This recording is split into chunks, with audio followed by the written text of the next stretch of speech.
Now at 5, the investigation into why students brought handguns and a smoke bomb to a middle school. 3 students are now in police custody, and police credit other students for notifying staff about those guns. It began this morning at Skinner Middle School, which you can see on this map. It's not far from Federal and I-70. Our Jennifer Bryce live there now for us tonight. And Jen, obviously a tense moment for students and their parents. Yeah, very scary situation out here this morning, Karen. Now, those students that you mentioned, they have been in the custody of Denver police since this morning, since this all went down. Police at this time are not confirming a motive in this situation as to why those guns were brought into the school, but they say that students and staff absolutely did the right thing by reporting this immediately. Skinner Middle School went into lockdown shortly after students arrived for class Friday morning. Denver police circled the campus after reports from inside the school came into them. The students came forward with information. That information led to 3 Skinner students, all boys, placed into custody. They're under investigation for taking 2 handguns and a suspicious device into the school. Ella Rodriguez says that her friend told the principal what she saw that was concerning. She saw a suspicious student that she thought had something. In a backpack? Yeah, like in a trapper keeper.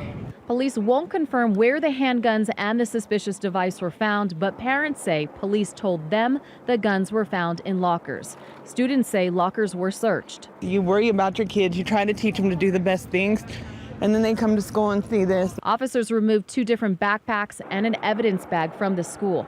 The lockdown was then lifted about an hour after it began, but now this mother is concerned about something that happened earlier in the week. Well, yeah, there was a student here on Wednesday who threatened to bring a gun to the school and kill some kids.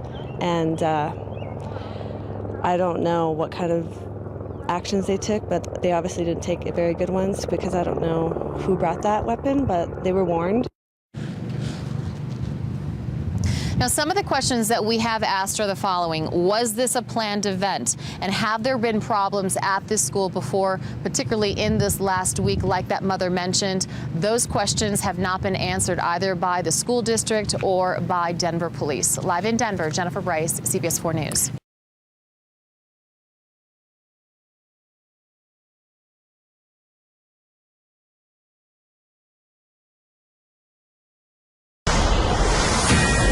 A Fox News alert out of our nation's capital after reports of shots fired on the west front of the U.S. Capitol building. Welcome to a brand new hour inside America's News headquarters. I'm Greg Jarrett in for Kelly Wright. Great to have you and all of you at home. I'm Julie Banderas. The shooter apparently dead after turning the gun on himself. Peter Ducey is live in Washington with the very latest on what's going on there. Hi there, Peter.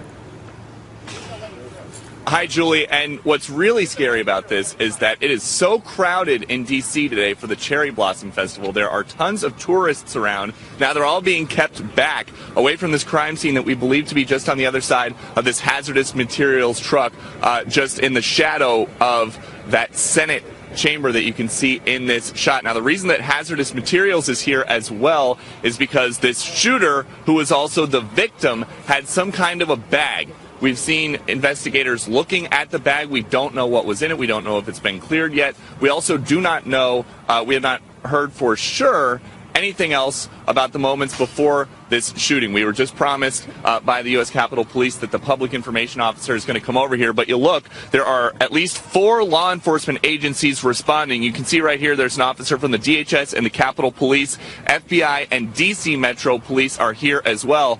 And it doesn't seem like there's very much urgency the way that sometimes we see with an active shooter situation. In fact, just about 10 feet away from where the police tape is just a few minutes ago, and it continues right now behind our shot, people are taking pictures with the cherry blossom trees, completely oblivious to what just happened on the west front of the Capitol. So we're hoping for some more information. It does seem like the situation is now over, but we're hoping for an update any second. Julie. All right, Peter Ducey, thank you very much.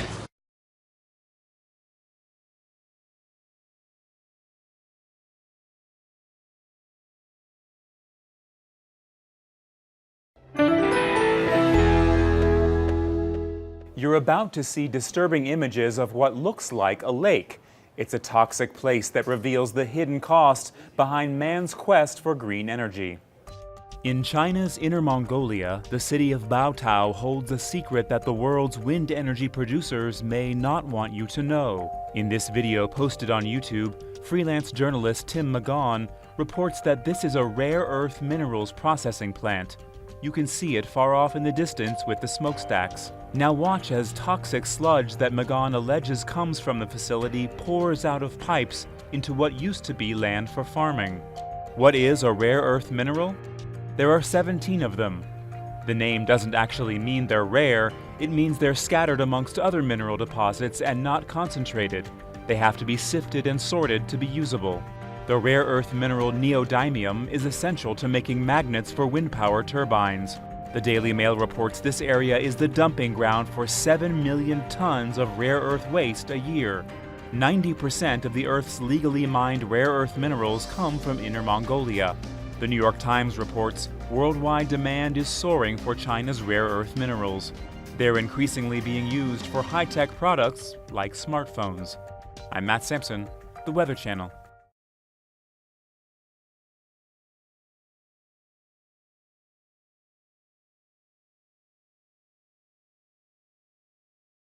I'm Logan Tittle, and this is HuffPost Live.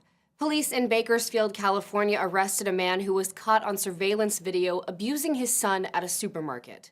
The shocking incident happened around 2:30 Thursday afternoon. The video shows 23-year-old Justin Whittington running up to a toddler, slapping him in the face, and knocking him to the ground.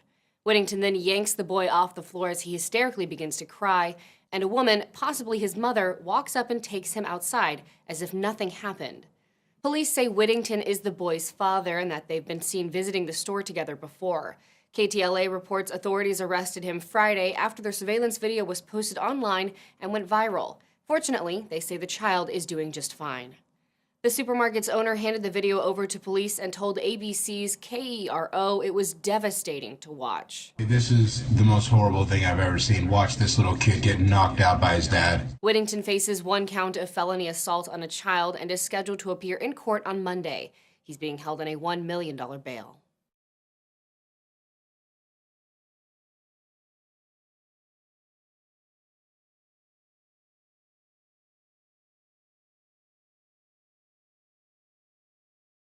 Charges against the mother are expected very soon in a crime police are calling heartbreaking. Eyewitness News reporter Matt Rivers is live in West Philadelphia with the details on this developing story. Matt. Natasha, we're told this victim is 21 years old, has cerebral palsy, and is quadriplegic, paralyzed from the neck down. As you mentioned, he was left in this area behind me of Cobbs Creek Park for about 5 days with no food and no water. And yet somehow tonight, after being found, he is alive and in stable condition at CHOP. It was mid-morning on Monday when police say a 41-year-old mother brought her paralyzed, severely disabled child to a wooded area of Cobbs Creek Park and left him helpless. She took him out of the wheelchair, laid him down, and put a Bible with him and then put a blanket over top of him. He lay there for about 5 days, unable to move. You'll remember the weather this week, not good, at times cold and rainy. It wasn't until late in the day Friday that he was discovered by someone walking in the park. Walking down the walking path, he sees the wheelchair, so he goes to look at the wheelchair and sees this kid lying there on the ground. The victim's absence was noted at the school he attends on Monday, but when officials called his mother, she said all was well and that he was with her and her boyfriend in Baltimore, Maryland. An arrest warrant will be issued soon, and the mother will face charges. The victim is recovering at the hospital with other family. He's dealing with malnutrition, a large cut on his back, dehydration, and eyesight issues, but is expected to recover. Meanwhile, police called the alleged crime sickening. To see that kid laying there, it's heartbreaking to see that another human, especially your mother, can treat someone like that when you had all the opportunities in the world to turn that kid over to your family members who wanted to care for him.